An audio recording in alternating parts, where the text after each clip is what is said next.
Amigos, muy bienvenidos a una nueva edición de Hacedores de Historia. Pilar. Es una alegría volver a estar juntos, reunirnos aquí y estar con todos vosotros en esta nueva edición de Hacedores de Historia, en la que trataremos el tema fe, palabra y creatividad. Queremos recordarte lo que dice la Biblia, hablando de fe, palabra, creatividad. Dice así en Hebreos capítulo 11, versículo 3. Por la fe entendemos que el universo fue formado por la palabra de Dios, de modo que lo que se ve fue hecho de lo que no se veía. Y es maravilloso saber, Pilar, lo que aporta la fe. Capacidad de ver aquello que no vemos y anticipar aquello que está por venir. Ciertamente. Además, la fe nos enseña que la palabra de Dios tiene el poder creativo para formar el universo. Es más, la Biblia nos enseña, Juan Carlos, que Dios hizo todo lo que vemos de lo que no se veía. Bueno, y de eso se trata. Hoy vamos a tratar un tema y ya veis cómo está esto, estamos rodeados de arte. Está precioso. Y precisamente vamos a estar hablando acerca del arte y cómo el arte va a tener un protagonismo muy especial en nuestro 500 aniversario, en los eventos del 500 aniversario. Así que les dejo con este vídeo.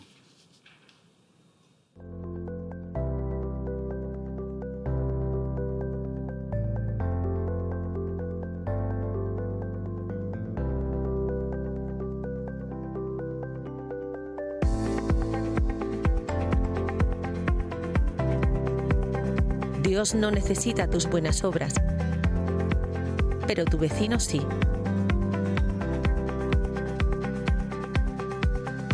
Nosotros a sus oídos y Dios a sus corazones.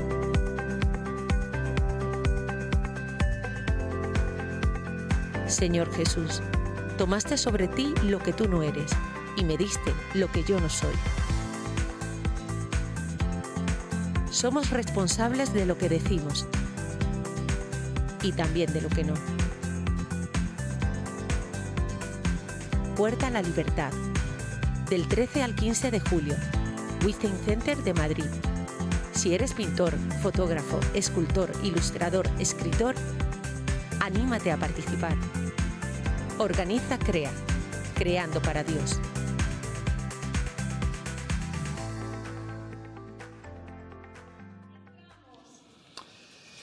Con nosotros está, pues, Génesis Yélamo, una joven artista con una capacidad de ilustrar lo que cree impresionante.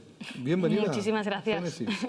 Muchísimas gracias. Y además de Génesis, tenemos con nosotros también en el plató a María Jesús y a Laura, dos artistas y también dos artistas excelentes que van a estar exponiendo en la exposición de arte que pasaremos a anunciar durante todo el programa. Así que bienvenidas. Muchas gracias. Damaris, cuando hablamos de pintar, ¿cómo definirías tú tu estilo de pintar? ¿A qué te dedicas cuando pintas? Pues yo soy ilustradora gráfica y especialmente narrativa, es decir, que convierto las palabras en dibujos, ¿no? Así que yo escucho lo que la gente narra, lo que la gente habla y todos esos conceptos los convierto en dibujos que la gente pueda entender que mejor. Atrapas la palabra y la palabra la conviertes en imagen. Algo así. Ah, qué bien, qué bien. Génesis, hay algo especialmente en nosotros que tenemos cierta incapacidad para ilustrar a Dios o saber cómo es Dios, ¿no? ¿Podrías tú, a través de una creación, ilustrarnos cómo es Dios? Bueno, si leemos los primeros capítulos de Génesis, realmente vemos que Dios no solamente tiene poder creativo, sino que Él es un Dios creativo. Dice que solamente con imaginarlo, Él decía la palabra y las cosas se creaban a la forma en la que Él ya las tenía en su mente. Así que realmente yo creo que cuando vemos la creación, la naturaleza, todo lo que Dios ha hecho, para mí es una especie de museo de las obras de arte de Dios. Laura, tú como creativa, porque eres una creativa, porque eres artista, ¿cómo puedes ver a Dios a través de tu creatividad? Bueno, pues yo creo que como cristianos nuestro estilo de vida tiene que ser el reflejar, ¿no?, unos valores y unos principios cristianos. Y yo en mis obras lo que intento es transmitir esos principios y esos valores Y es la meta de cualquier artista, ¿no? Conseguir que alguien vea un cuadro tuyo y diga, me transmite paz o me transmite tranquilidad, amor, ¿no? Este tipo de cosas. Entonces, creo que Dios es un Dios creativo, como ha dicho Génesis, y eso es lo más bonito que hay, ¿no? Poder servir a Dios a través del arte. Ajá. María Jesús, ¿tú crees que la Reforma encontró un canal para expresarse a través del arte? Sí, por supuesto que lo encontró a través de diferentes artistas, pintores, y hicieron pues varios cuadros o varias cosas. Por ejemplo, estaba también Miguel Ángel, y él creó, por ejemplo, la Cestina y bueno, y muchos otros, ¿no? En aquella época hubo mucho arte, ¿eh? Y dentro de la Reforma muchísimo más. Una explosión de expresión, ¿no? Yo creo que sí, así De hecho, es. se conoce el Renacimiento, tiene que ver mucho con el siglo XVI, sobre todo, exacto. y el arte tuvo un resurgir impresionante, ¿no? Sí, así es. Bueno, Sí. Bueno, ese Renacimiento sigue todavía en nosotros, ¿no? Hombre, y tiene que seguir. Mientras, bueno, el Señor es puro arte. Entonces, si el Señor es puro arte, nos transmite el arte, pues nosotros lo único que tenemos que hacer es plasmar, ¿no? Lo que Él nos va transmitiendo. Oye, Damaris, cuando tú te dedicas a pintar, a ilustrar, como nos estabas diciendo, buscas expresar tu mensaje por medio de la imagen, pero ¿por dónde empiezas? ¿Cómo te inspiras? A ver, ¿qué es lo que tú buscas para que de pronto te venga esa capacidad ilustrativa? Claro, yo creo que en sí el lenguaje son imágenes en nuestra mente que le pone palabras. Así que realmente si yo te digo coche, te imaginas un coche. Eso es lo mismo que me ocurre a mí, pero no solamente lo pienso, sino que lo dibujo. Así que ese sería más o menos el proceso creativo de mi trabajo. Bueno. ¿Y te viene enseguida la ilustración cuando tú piensas en un mensaje, Sí, en lo una idea, un escucho y concepto? me imagino lo que realmente está queriendo decir la persona que está comunicándose y digo, mira, esta es la imagen más relacionada a lo que quiere decir y sencillamente pues lo plasmo. Pues, Juan Carlos, yo creo que aquí hay algo maravilloso y que podrían explicarnos, ¿verdad?, cómo es su Sería trabajo. muy interesante porque, a ver, yo creo que tú, María Jesús, has pintado a aquellos dos, ¿no? Sí. Muéstranos un poquito, explícanos qué es lo que has hecho allí. Este es un poblado africano, es un óleo, dado mi larga vivencia en África. ¿Estuviste mucho tiempo en África? Muchos años. Entonces, bueno, pues yo siempre tengo ese sentir, ¿no? Para mí África, el continente, es algo especial. Entonces tengo la tendencia de pintar cosas de África, de, bueno... ¿Y ese cuadro qué distinto. nos dice? Pues este es un poblado que, como se ve, aunque tiene algo de verde, no tiene mucho verde, es muy árido. Entonces se ven que las chozas, pues bueno, no son casas preciosas, sino que bueno, cada uno tiene sus chozas y bueno, es un poco como viven realmente ciertos pueblos de África, no todos. ¿Y este cuadro de aquí? Pues bueno, este es un acrílico y este es la resurrección. Entonces aquí se ve que está la luz, con lo cual la piedra ya había sido apartada y se ve que, bueno, que Jesús no está. De hecho, aquí está toda la sábana, que está toda revuelta y que, bueno, Jesús no está ahí. Entonces ahí se ve que, bueno, Jesús ya había resucitado en este cuadro. Bueno. Y, a ver, Laura, explícanos, tú tienes aquí otros cuadros muy interesantes. Yo he traído dos telas hechas en acrílico y la temática que he traído hoy es refugiados, porque realmente es un tema que me sensibiliza mucho, ¿no? Y surgió a partir de una exposición en Donostia que se hizo para donar cierta parte de los cuadros que se hicieran a los refugiados. Y esa iniciativa me pareció estupenda, ¿no? Entonces ya me metí de lleno y empecé a ver imágenes y no podía parar, ¿no? Estos son dos de los que tengo en producción, pero aún tengo más, ¿no? Y este de aquí, pues lo que refleja es todas las familias que se van hacia una frontera, ¿no? Como lo que refleja la verja. buscando un lugar nuevo, pero que realmente se encuentran con una barrera, ¿no? Y están sin cara porque es como una falta de identidad que tienen al dejarlo todo. Y este de aquí es sobre un padre durmiendo en Idomeni, en uno de los campos de refugiados, el Día del Padre además, que me chocó muchísimo, ¿no? Y se llama Sueños, porque es como en busca de un sueño de una vida mejor con su familia, ¿no? Y es básicamente lo que... Dios puede dar sueños, y de hecho los da, ¿no? Y sueños alcanzables con su ayuda. Laura, en el Wincy Center va a haber una exposición de artistas cristianos, ahora con la conmemoración también del 500 años de la Reforma. ¿Dónde estará ubicada esa exposición? ¿Y qué vamos a encontrar allí? Sí, nos podéis encontrar en la segunda planta y en el lateral que da a la avenida de Felipe II. Y allí nos encontraremos pues, obras de diferentes artistas, escultores, pintores, poesía también, ilustraciones, como la de Génesis también. Y lo que queremos plasmar es lo que supuso el acontecimiento histórico y también lo que te evoca a ti el hecho de la Reforma, ¿no? Entonces, depende de lo que tú quieras plasmar, pues es un poco libre. Así que animamos a que los artistas cristianos puedan participar. María Jesús, si hay algún artista cristiano que ahora mismo nos esté viendo y quiera participar, ¿qué puede hacer? Pues es mandarnos un correo, puede ponerse en contacto con nosotros y es en quintocentenario@gmail.com y allí se pone en contacto con nosotros y entonces nosotros le mandaremos la inscripción y todo lo que sea necesario. Muy bien, pues... ¿Está claro? Ya, te va a llegar tu tiempo, ahora te toca ilustrar, te toca trabajar. Mientras nosotros tenemos el programa, tú vas a estar ilustrando lo que pasa aquí y después al final nos vas a explicar qué es lo que has logrado entender de nuestras palabras.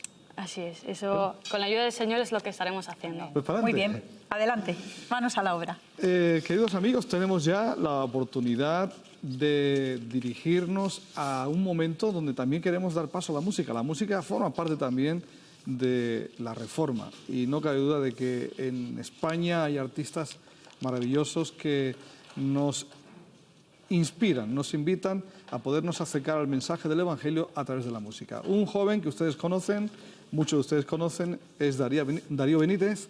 Él participó en el programa La Voz y está con nosotros en esta tarde. Así que, Darío, bienvenido, gracias por estar aquí con nosotros en esta tarde. Muchas gracias. ¿Qué tal? ¿Cómo estás? ¿Todo bien? Muy bien. Bueno, Es un placer. Dios lo bendiga. Bienvenido. Darío, ¿por qué decidiste participar precisamente en ese concurso? Es una pregunta complicada porque al principio no quería. No quería por temores, no quería por vergüenza, no quería por un montón de situaciones, pero parte de la culpa la tiene mi esposa que me empujó. Me dijo, tienes que hacerlo, tienes que hacerlo. Algunos amigos también me apoyaron y bueno, qué mejor que mostrar lo que Dios puso en mí y ahí fue, ¿Y como empujado. ¿Qué es lo que más te gusta expresar cuando tú cantas? Yo creo que lo dije siempre, a mí me gusta transmitir, expresar. Yo creo que la propia canción, la propia letra ya expresa, ¿no? Pero me gusta transmitir, me gusta que la gente sienta de alguna manera lo que yo vivo cuando canto y bueno, creo que la música es un medio de expresión muy universal donde muchísimos se refugian para muchas cosas, o sea, para dejar de estar pasando un momento difícil o de repente quieren sentir algo diferente. En fin, yo creo que la música expresa mucho y eso más que nada es lo que intento expresar y que sobre todo que se pueda mostrar a un Dios que es vivo, que ha hecho cosas en mi vida y que las puede hacer también con los demás. Algunos artistas han venido por aquí, también han participado en este programa y lo solemos preguntar muy a menudo. El hecho de que la música, ese componente espiritual, ¿toda música tiene espiritualidad? Sí, yo creo que toda, desde el principio. Yo escuché decir a alguien alguna vez que puede sonar un poco raro, pero puede que al principio Adán y Eva no supieran hablar, pero sí que supieran cantar.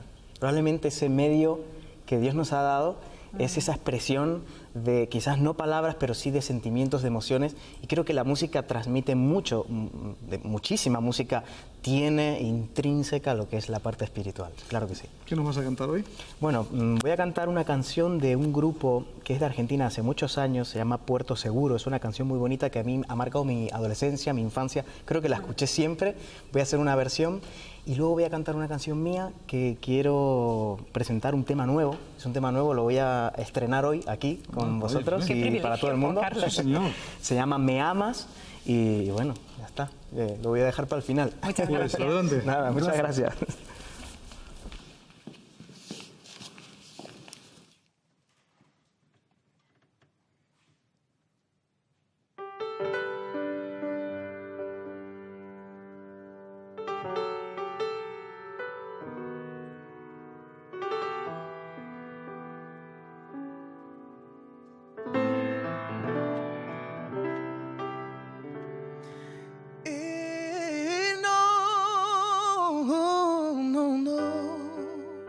No puedo vivir sin ti en esta vida, no puedo vivir sin ti en este mar.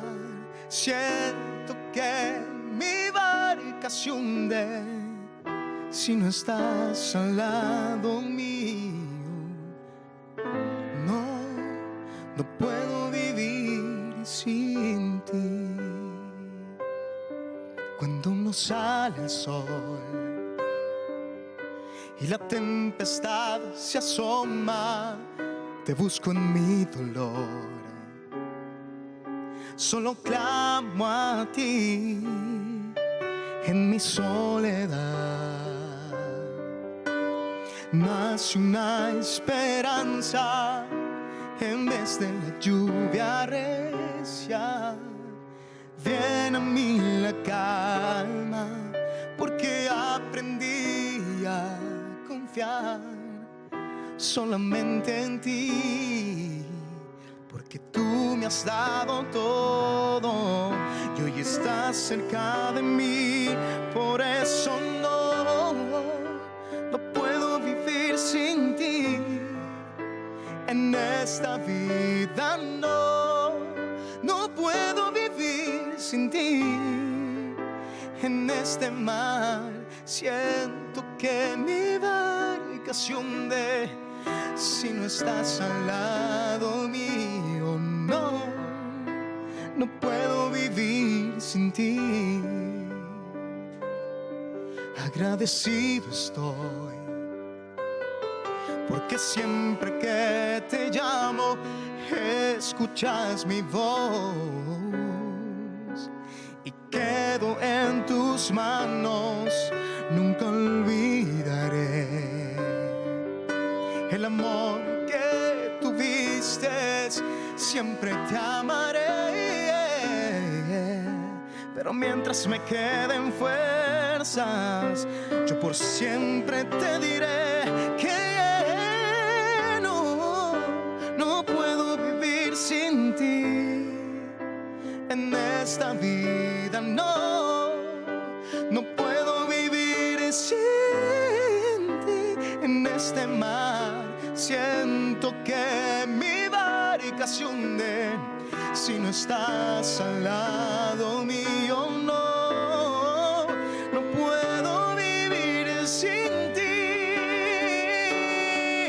Sin ti no soy feliz, sin ti no sé vivir. Necesito estar al lado tuyo. Sé que en este mar tú me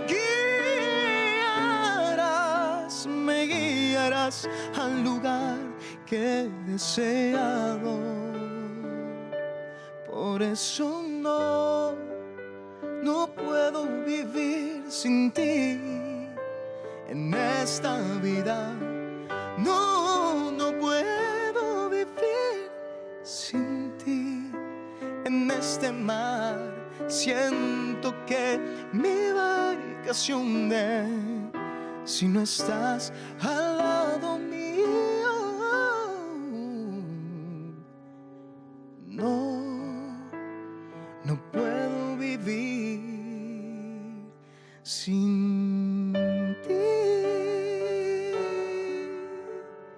no, no puedo vivir sin ti.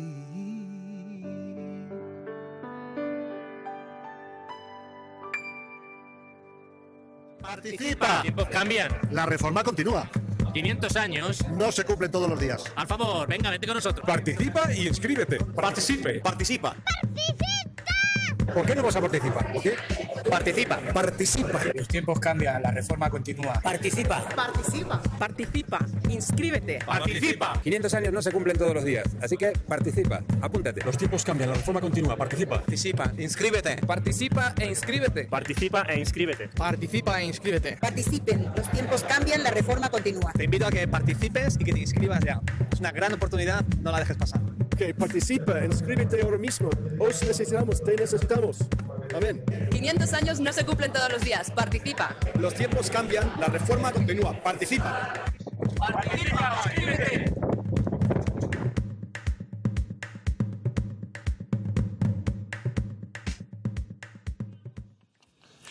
La gran protagonista de la conmemoración del 500 aniversario y de la Reforma, sin duda, es la Biblia.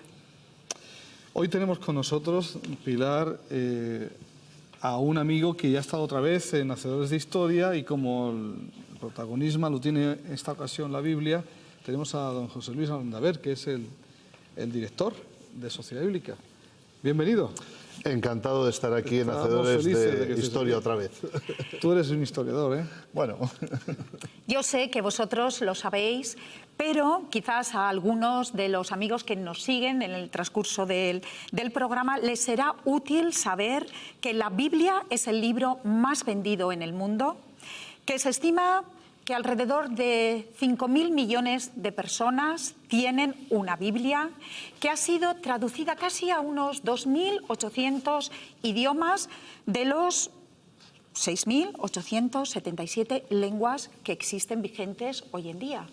Es algo maravilloso. Exactamente. Son buenas noticias. Son buenas noticias, aún quedan algunas lenguas, efectivamente, a las que traducir. Son algunas lenguas minoritarias, pero que evidentemente tienen toda la dignidad. En estos momentos estamos terminando una traducción al asturiano, lo que comúnmente se conoce como bable, porque creemos que el pueblo de Asturias tiene también derecho a leer la Biblia en su propia lengua. Así que la tarea continúa. José Luis, ¿y qué es lo que hace a la Biblia distinta, o un libro distinto al resto? Bueno, lo primero que tenemos que ser conscientes es que cuando hablamos de Biblia, viene del griego biblos, quiere decir colección de libros, y estamos hablando no solo de un libro, sino de toda una colección de libros. Ajá. Concretamente, en el canon que utilizamos las iglesias evangélicas, 39 libros del Antiguo Testamento y 27 del Nuevo Testamento.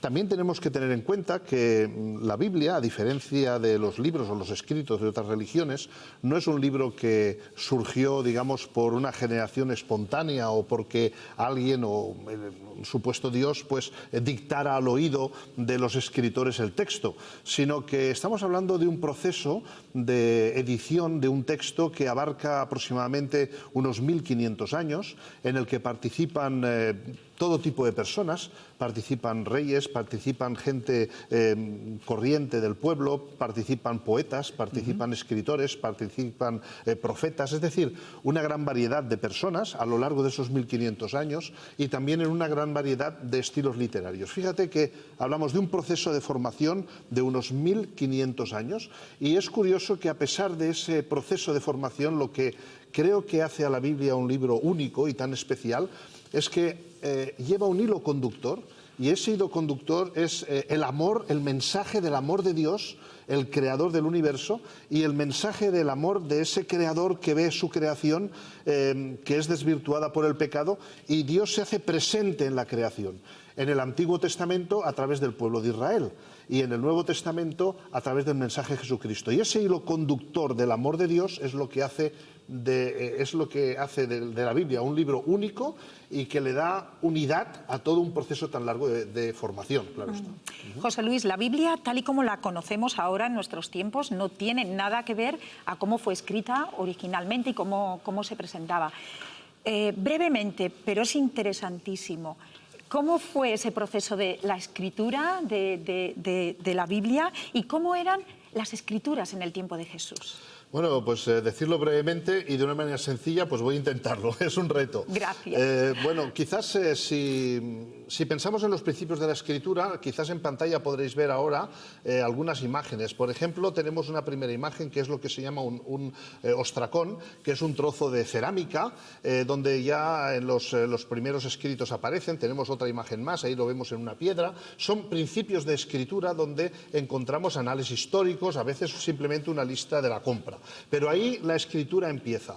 Y un poquito más adelante la escritura pues empieza en lo que se llamaría el papiro. Aquí tenemos en esta imagen un trozo de papiro. El papiro sabéis que es una planta con unas hojas muy finitas, pues las hojas puestas en vertical y en horizontal, después se pasaba a un rodillo y la misma savia del papiro hacía de eso una hoja. Bueno, los egipcios fueron los que crean el papiro. Y tenemos que algunos de los primeros escritos que encontramos de la antigüedad están precisamente escritos en papiro y aquí encontramos algunos de esos escritos. Un poquito más adelante del papiro pues se pasa al pergamino y el pergamino ya son pieles. En Qumrán, por ejemplo, en el Mar Muerto se encontraron algunos rollos del libro de Isaías y otros escritos que estaban escritos en pergaminos. Era piel no de muy buena calidad. Pero luego más adelante ya en el siglo III, el siglo IV, se mejora mucho la técnica y los pergaminos eran piel de oveja, que por la parte interior pues se usaba para escribir porque era la parte que no tenía cabello, ¿no? Tenía pelo. Normalmente se cogía incluso de una oveja no nata, es decir, se abría la barriga de la oveja y se quitaba la cría porque ese era el pergamino de mejor calidad. Y ya más adelante, como eso era muy caro, ¿verdad? Pues entonces empezaron a afeitar también la otra parte y se escribía por los dos lados. Bueno, todo ese proceso de escritura viene acompañado también de todo un proceso de tradición. La Biblia no la encontramos debajo de una piedra. En ese proceso de escritura pues tenemos tradiciones orales y tradiciones escritas que se fueron forjando en la historia de Israel. Los escritos quizás o anales más antiguos serían del siglo XII, del siglo XIII, pero realmente los libros del Antiguo Testamento se forjan fundamentalmente durante el reino de Israel, el reinado del norte y del sur, aproximadamente en el año 1000 a.C., y después, curiosamente, algunos piensan que fue antes, pero no. El Pentateuco, por ejemplo, se forma, se escribe y encuentra su redacción final cuando el pueblo vuelve del exilio de Babilonia, es decir, estamos hablando del siglo V a.C. Bueno, pues todos esos textos se fueron unificando hasta el momento en que llegamos a tener el Antiguo Testamento como hoy lo conocemos ya en el siglo III, siglo IV antes de Cristo. Y en el siglo I se forma el Nuevo Testamento. El Nuevo Testamento, curiosamente, algunos piensan que los primeros escritos del Nuevo Testamento son los Evangelios, pero no. Los primeros escritos son las cartas de Pablo, por ejemplo, ¿no? Y el más antiguo, la primera carta a los tesalonicenses. Es decir, la comunidad cristiana primitiva que leía las escrituras del Antiguo Testamento, que era su Biblia, la Biblia de los judíos, empieza a considerar cuál es su fe y cuáles son las circunstancias de su comunidad, y entonces el apóstol Pablo y otros escriben cartas a las comunidades. Esas cartas empiezan a circular y los cristianos ven reflejadas en esas cartas la esencia de su fe y les dan carta de naturaleza y dicen, esta es palabra de Dios para nosotros. Y digamos que la comunidad cristiana canoniza ese texto que creemos que ha sido escrito bajo la guía del Espíritu Santo, ¿no? Y después, ya hacia el año 60, 70, 80, las comunidades cristianas empiezan a preguntarse, bueno, ¿y qué fue de la historia y de las palabras de Jesús? ¿Qué es lo que Jesús dijo? Entonces tenemos relatos hay colecciones de dichos de Jesús, hay colecciones de milagros de Jesús, y todo esto, pues los evangelistas, Mateo, Marcos, Lucas, ¿verdad?, tomaron esas fuentes y compusieron su evangelio. Una cosa interesante a decir es que el evangelio no es una biografía, sino que es un sermón, es una predicación acerca de las palabras, las obras, la vida y la muerte de Jesucristo a una comunidad cristiana.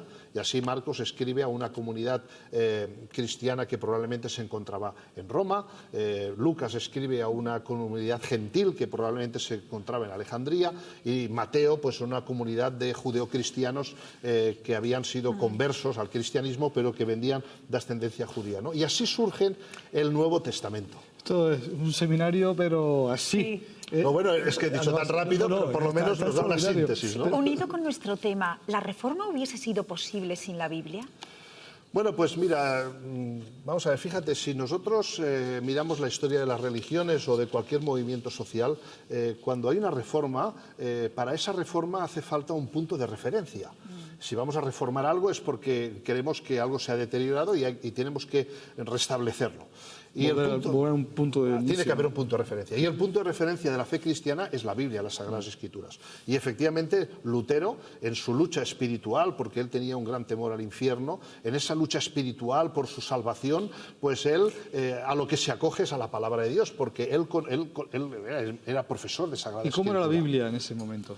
Bueno, en la época de Lutero la Biblia, vamos a ver lo que circulaba, la Biblia estaba en latín.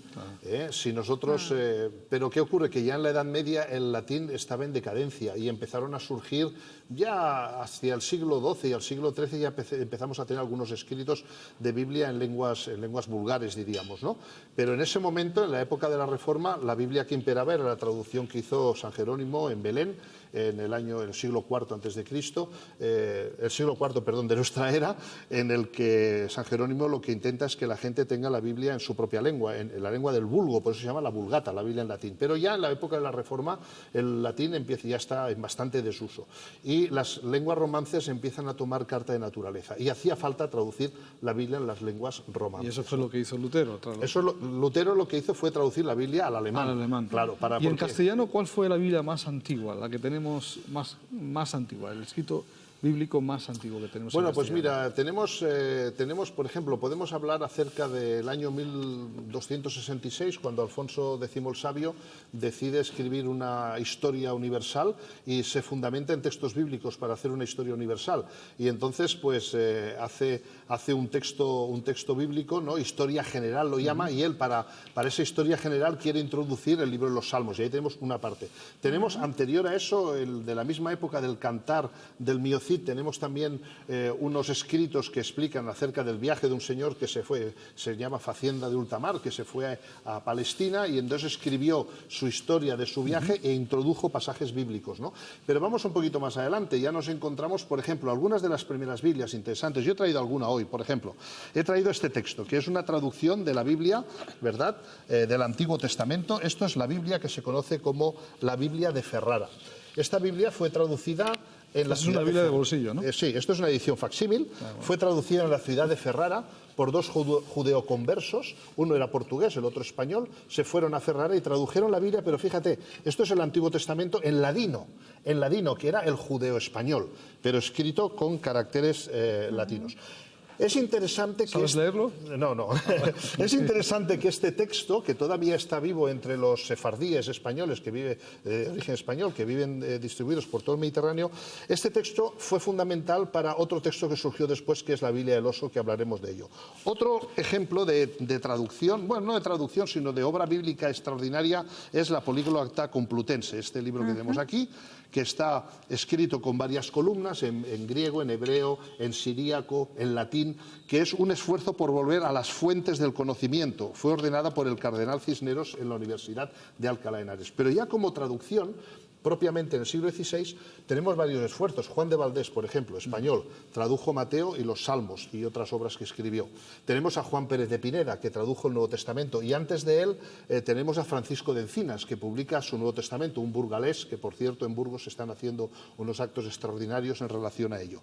Pero no será hasta 1569 que un monje jerónimo del monasterio de Santiponce en Sevilla pues se da a la lectura de la palabra de Dios y decide traducir las Escrituras. Tiene que salir del monasterio como los demás monjes porque fueron perseguidos por la Inquisición, pero él publica por primera vez en la historia de España, en la ciudad de Basilea, la Biblia en el año 1569, y lo interesante es que es la primera traducción completa de la Biblia impresa en lengua castellana, y este texto es una joya de la literatura del siglo de oro español, Cassiodoro de Reina, que luego fue revisado por Cipriano de Valera, quien sería profesor en Oxford, pero el texto primero, la traducción, es de Cassiodoro de Reina. Siempre decimos Reina y Valera porque fue la primera revisión, pero realmente el mérito fue de Cassiodoro de Reina, que hizo esta traducción completa de la Biblia, y esta es una joya de la literatura española. Me quedo maravillada, podíamos luego seguir tomando café y largo y tendido seguir hablando. Hay me gustaría que nos dieses un consejo para aquellos que se precian de leer la Biblia. Pues yo el único consejo que puedo dar para los que se precian de leer la Biblia es el mismo que da la propia Biblia, ¿de verdad?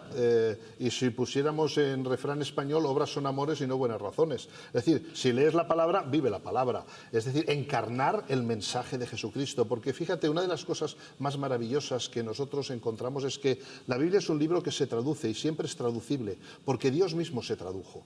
Dios se tradujo su mensaje dando su palabra a los profetas. Dios mismo se tradujo a sí mismo haciéndose hombre en la persona de Jesucristo. Y el texto bíblico siempre es un texto que tiene que traducirse en la vida de las personas. Y es interesante que el apóstol Pablo dice, ¿verdad?, a los cristianos, vosotros sois cartas de Cristo, ¿no? Sois mis cartas, son es decir que cualquiera que lea la Biblia, leer la Biblia está bien porque es un elemento fundamental para la cultura, ¿verdad?, para la literatura, para entender nuestra historia, incluso quiénes somos nosotros, pero lo fundamental, y nuestro mundo sería muy distinto, es si somos capaces de incardinar el mensaje de Jesucristo, hacerlo carne en nosotros mismos. Ese es un reto para mí mismo, claro. José Luis, pero entonces, ¿por qué la Biblia era un problema leerla en el tiempo de Lutero? ¿Por qué estaba privada de la gente? Bueno, pues porque, vamos a ver, siempre la religión, a veces la religión se convierte, Marx decía que era el opio del pueblo. Bueno, yo no sé si era el opio del pueblo, pero sí que muchas veces se convierte en un instrumento de poder. Las religiones pueden ser muy peligrosas y muy maléficas, pero el mensaje de Jesucristo es liberador.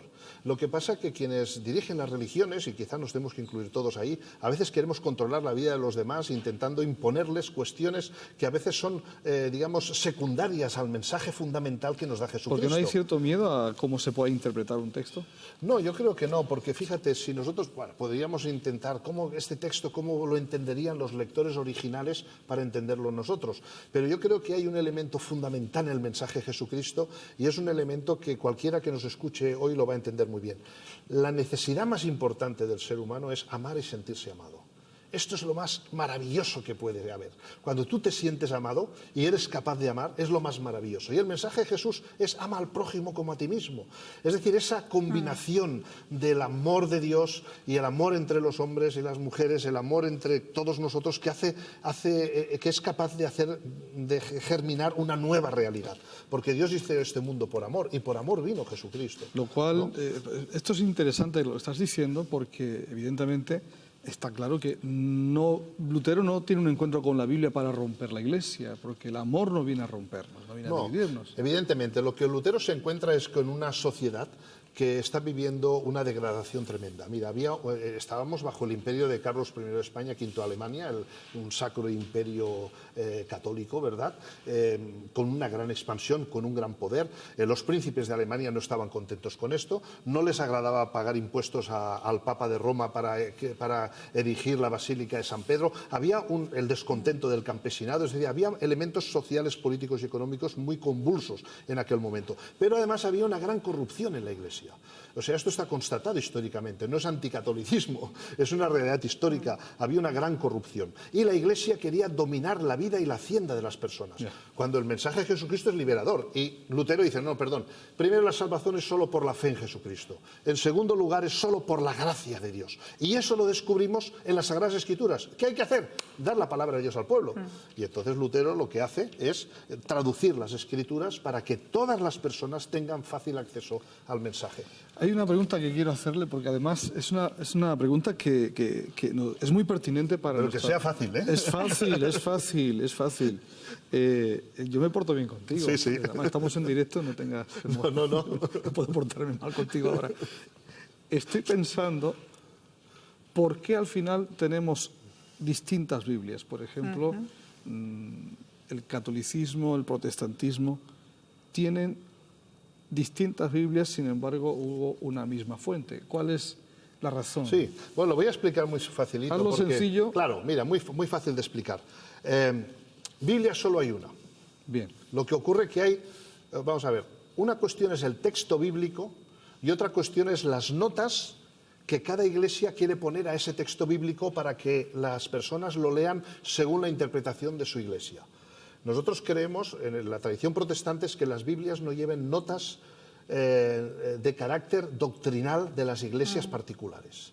Esa es la primera cuestión. Entonces, cuando dice una Biblia católica y una Biblia protestante, el primer problema es, el texto es el mismo, son las notas. Dicho sea de paso, ya hay muchos protestantes que meten notas. Sí, lo que ocurre es que hay notas doctrinales en algunas ediciones bíblicas, pero debemos procurar que las notas sean históricas, geográficas, para ayudar a entender el texto, pero no doctrinales. Y luego encontramos por un lado. diferencias si cogemos una Biblia o Claro, y ahora voy a esas diferencias. Esta traducción de la Biblia de Casio de Reina la tradujo un señor que era un monje jerónimo que abrazó la Reforma y quiso poner la Biblia a disposición de todo el mundo. ¿Cuál era la Biblia que circulaba entonces entre los cristianos? ¿Cuál fue la Biblia de los primeros cristianos? Porque el problema es el Antiguo Testamento. Bueno, pues resulta que los cristianos de Palestina utilizaban el texto hebreo solo 39 libros, que eran los que ellos les daban carta de naturaleza. Pero el cristianismo se expandió por todo el Mediterráneo. Entonces el rey Ptolomeo, en el siglo III a.C., dice, un momento, hay que traducir las escrituras hebreas al griego, porque ahora es el griego la lengua del Mediterráneo. Y si no, las personas no van a entender el mensaje de las escrituras. Entonces tradujo las escrituras al griego. En ese periodo que llamamos intertestamentario, en el siglo III, II y I antes de Cristo, surgen una serie de libros entre las comunidades judías de la diáspora. Surge la primera y segunda de Macabeos, Eclesiásticos, Sabiduría, Tobías, Baruch, Judith. Entonces, estos libros que estaban escritos en griego formaron parte de lo que se llama la Biblia de los 70, esa traducción que mandó a hacer Ptolomeo, de la cual había diferentes versiones, y esa se convirtió, fíjate, en la Biblia de los primeros cristianos. Ahora, ¿cuál es el problema? Llega la Reforma, y entonces en la Reforma, claro, Lutero dice, bueno, ¿qué Biblia voy a seguir yo? La Septuaginta fue una traducción del texto hebreo. Pues yo voy a seguir el mismo texto que usaban los judíos de Palestina. Solo 39 libros versus los 46 que tenía la Septuaginta. Entonces, desde entonces llamamos canon largo y canon corto. El canon corto es el de Palestina, el canon largo es de la Septuaginta. Entonces, desde la Reforma, las iglesias protestantes decidimos seguir la tradición de Lutero, es decir, que esos libros que formaban parte de la Septuaginta, de la Biblia griega, que los judíos de Palestina no aceptaban como canónicos, esos libros nosotros tampoco los aceptamos como canónicos. Pero Lutero dijo, estos libros son útiles no para fundamentar doctrinas, sino para la historia y la piedad cristiana, ¿verdad? Y entonces, bueno, no es que sean libros malditos, pero no los protestantes, la diferencia en nuestras vidas es que en el Antiguo Testamento esos libros no los consideramos inspirados y no forman parte de nuestra Biblia. Para el Nuevo Testamento hay consenso. ¿Qué es un libro inspirado? No quiero perder... ¿Qué es un libro inspirado? Pues es un libro que la comunidad cristiana ha dado carta de naturaleza y ha dicho, este es el texto fundamental y básico para nuestra fe. En la comunidad cristiana? Pues eso lo ha determinado la tradición y la historia de la Iglesia a lo largo de los siglos. Porque fíjate que sí, aquí hay una decisión importante. Cuando Lutero afirma que solo el canon de Palestina será el canon de las comunidades, de sus comunidades, entonces hay una medida contrarreforma. Y en Trento, 1546, es la primera vez que la Iglesia Católica Romana afirma cuáles son los libros inspirados del Antiguo Testamento y afirma que sean los de la Septuaginta, es decir, el canon largo. ¿Quién afirma que son libros inspirados? Pues mira, esto es un crisol. A lo largo del Antiguo Testamento, los escritos de la conquista, toda la historia de Deuteronomista, el Pentateuco, los escritos de los profetas, el pueblo de Israel los va acrisolando y considerando que ese es el mínimo indispensable para poder afirmar su fe en el Dios creador. Y en las comunidades cristianas ocurre lo mismo, que la comunidad cristiana recibe las cartas de los apóstoles y las recibe diciendo, pues este va a ser el mínimo indispensable para conocer acerca de nuestra fe, y une a eso también los evangelios. Realmente podríamos decir que es una decisión de la comunidad cristiana decir, estos son los textos que forman la medida, la palabra canon quiere decir medida, estos son los textos que forman la medida de nuestra fe, y a estos les damos autoridad en materia de fe y conducta. Bueno, yo creo que nos tienes que explicar, porque has trabajado en 30 segundos, dinos ¿cuál es el propósito de esta edición que hoy preside además nuestro plató? Bueno, pues esta es una revisión de este texto del siglo XVI, de la Biblia del Oso. ¿Cuál es el objetivo? Pues bueno, dado que estamos en el 500 aniversario de la Reforma, esta edición tiene un triple objetivo. En primer lugar, este texto es una joya literaria del siglo de oro español. Por lo tanto, es recuperar y hacer la mayor difusión posible para que las personas de nuestro país entiendan que los protestantes no somos una planta del extranjero que ha sido injertada aquí, sino que somos protestantes españoles, que tenemos un texto traducido en español desde el siglo XVI y que es nuestra Biblia. En segundo lugar, la Biblia es el código de la cultura occidental. Cualquier persona que se precie de ser ciudadano de nuestro país, si desconoce la Biblia, se desconoce a sí mismo, porque hasta su forma de hablar está impregnada de textos bíblicos, aunque a veces no se dé cuenta. Y en tercer lugar, evidentemente, porque creemos que la palabra de Dios es espada del Espíritu y tiene el poder para transformar la vida de las personas. Por eso queremos difundir el máximo este texto. Muchas gracias, José Luis, por estar con nosotros. Os dejamos con este vídeo para que vosotros. todos ustedes, por favor, no se olviden de adquirir estas Biblias y regalarles a algún vecino, a algún amigo. Me siento privilegiada de ser cristiana. La Biblia ha cambiado mi vida y quiero que cambie también la vida de las personas que están a mi alrededor.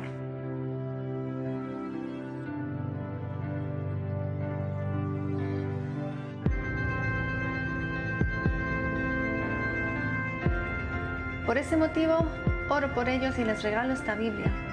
Mi anhelo es que Dios hable a sus corazones y transforme sus vidas, como lo hizo conmigo.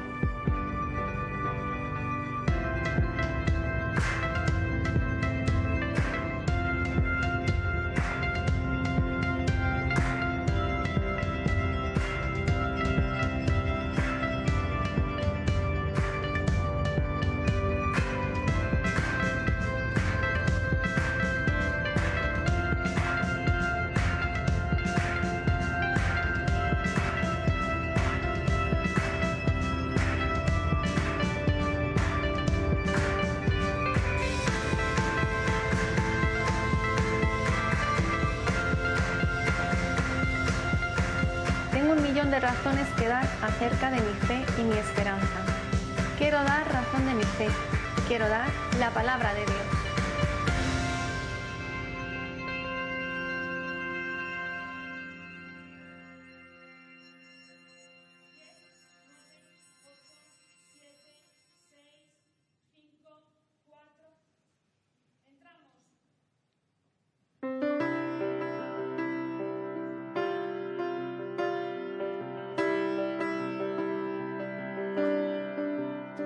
No lo tuviste en cuenta, me viste caer, obviaste mi argumento, quisiste creer, me hablaste de amistad cuando no supe ver que siempre fuiste tú quien me perdonó.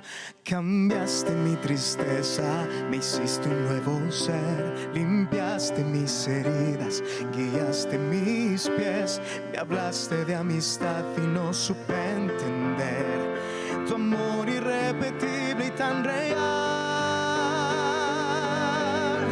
Me amas como a ninguno, como a nadie, tú me amas, te entregaste hasta lo último, me amas y siempre has sido fiel, a tu lado yo seguro estaré. Me amas como a ninguno, como a nadie, tú me amas, te entregaste hasta lo último, me amas y siempre has sido fiel, a tu lado yo seguro estaré. Cambiaste mi tristeza, me hiciste un nuevo ser, limpiaste mis heridas, guiaste mis pies, me hablaste de amistad y no supe entender tu amor irrepetible y tan real. Me amas como a ninguno, como a nadie, tú me amas, te entregaste hasta lo último, me amas y siempre has sido fiel, a tu lado yo seguro estaré. Me amas como a ninguno, como a nadie, tú me amas, te entregaste hasta lo último, me amas y siempre has sido fiel, a tu lado yo seguro estaré.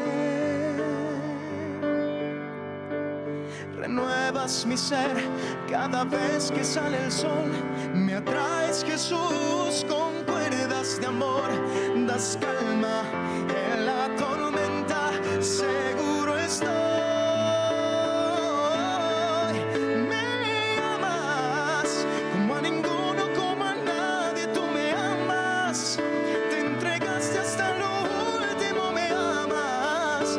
Y siempre has sido fiel, a tu lado yo seguro estaré. Me amas como a ninguno, como a nadie, tú me amas.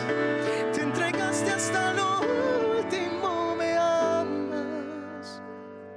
Y siempre has sido fiel, a tu lado yo seguro estaré.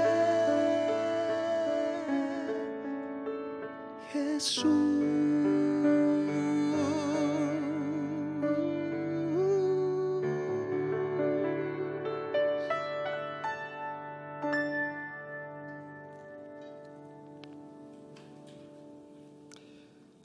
El protagonismo de la Biblia sin duda es algo fundamental en la vida del hombre, por más que éste se empeña de alejarse de Dios. Y un texto que realmente nos llama la atención es el que encontramos en el Salmo 85 y concretamente el versículo 8. Fíjese lo que dice la Biblia. Escucharé lo que hablará el Señor Dios, porque hablará paz a su pueblo y a sus santos, para que no se vuelvan a la locura. Es impresionante lo que aquí Dios nos está diciendo, porque Dios siempre tiene una voz de paz para cada uno de nosotros. Dice la Biblia que Él tiene pensamientos de paz para cada uno de nosotros y no pensamientos de mal. Pero hay una llamada de atención a todos nosotros, y es que escuchemos lo que Dios dirá. Es importante prestar atención.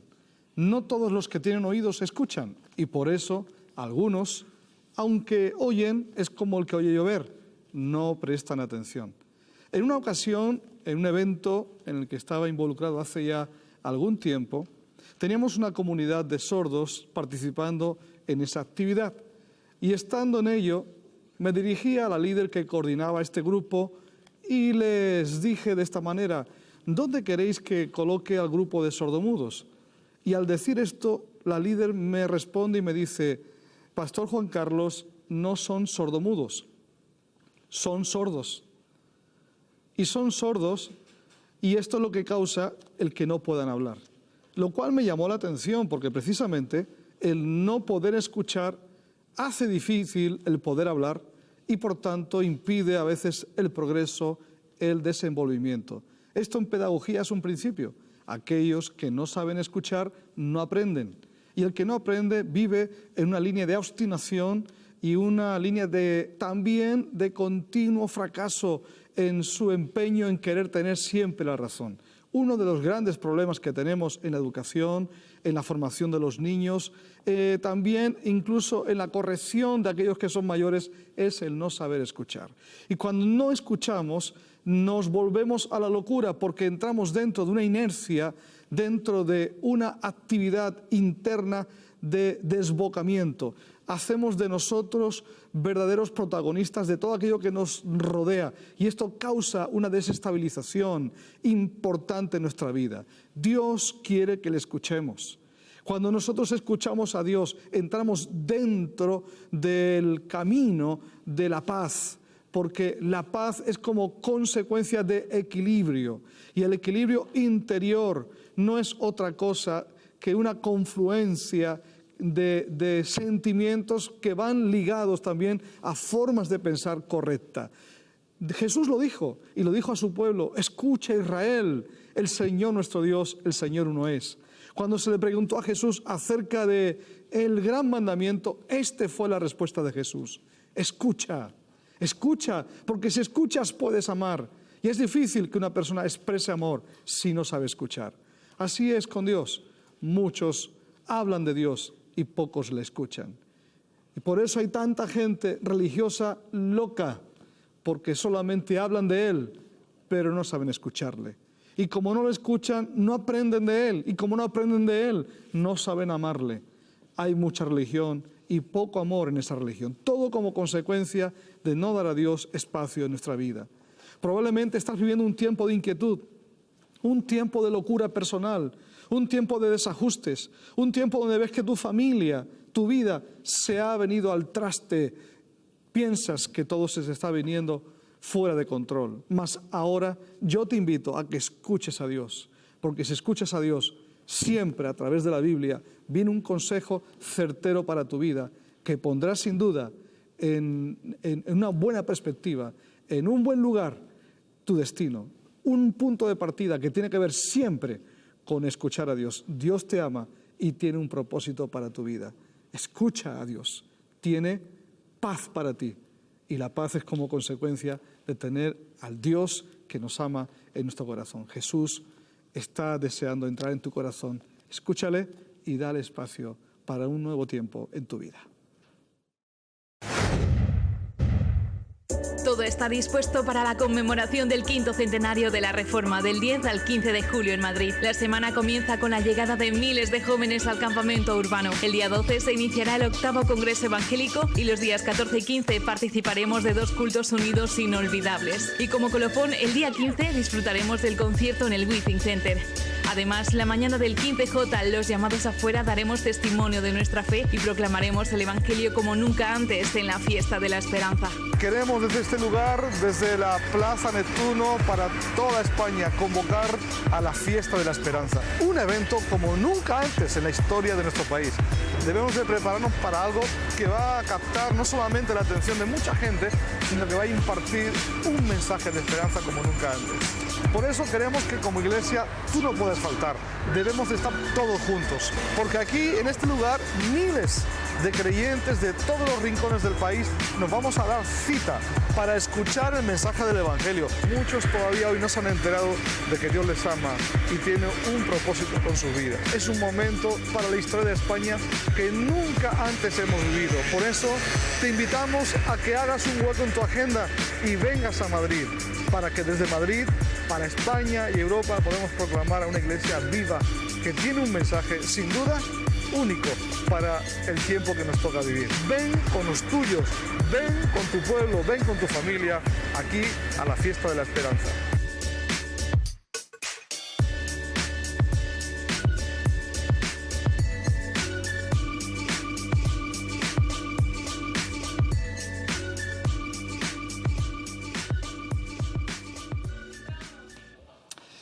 Hemos llegado al final de este programa, pero no podemos despedirnos sin que Damaris nos expliques qué has ilustrado, porque veo aquí una cantidad de palabras, de imágenes. Dinos rápidamente, ¿qué has hecho? Rápidamente, que a través del arte, el mensaje de paz, de libertad, de fe y de amor que Jesús dejó en su palabra puede hacerse realidad en nuestras vidas. Oye. Y tenemos que escuchar a Dios. Uf, esta oreja, qué grande la has hecho, ¿eh? Ahí vas encima de la cruz, maravilloso. Oye, ¿esto me lo puedo quedar? Hombre, claro, por supuesto. ¿Sí? ¿Es un regalo para mí? Un regalo. Bueno, me lo voy a llevar, además que me ha encantado. Me ha encantado. Muchas gracias, Génesis. Gracias a vosotros por la oportunidad.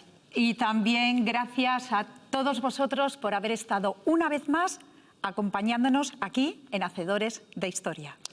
Y a todos ustedes, por favor, ya estamos a poquito tiempo de estar presentes en ese gran evento, esos eventos del aniversario de la Reforma. Recuerde las páginas web donde usted se puede inscribir, porque ya eso corre, el 15J, los llamados afuera, y también, por favor, anótese la página 500reforma.org.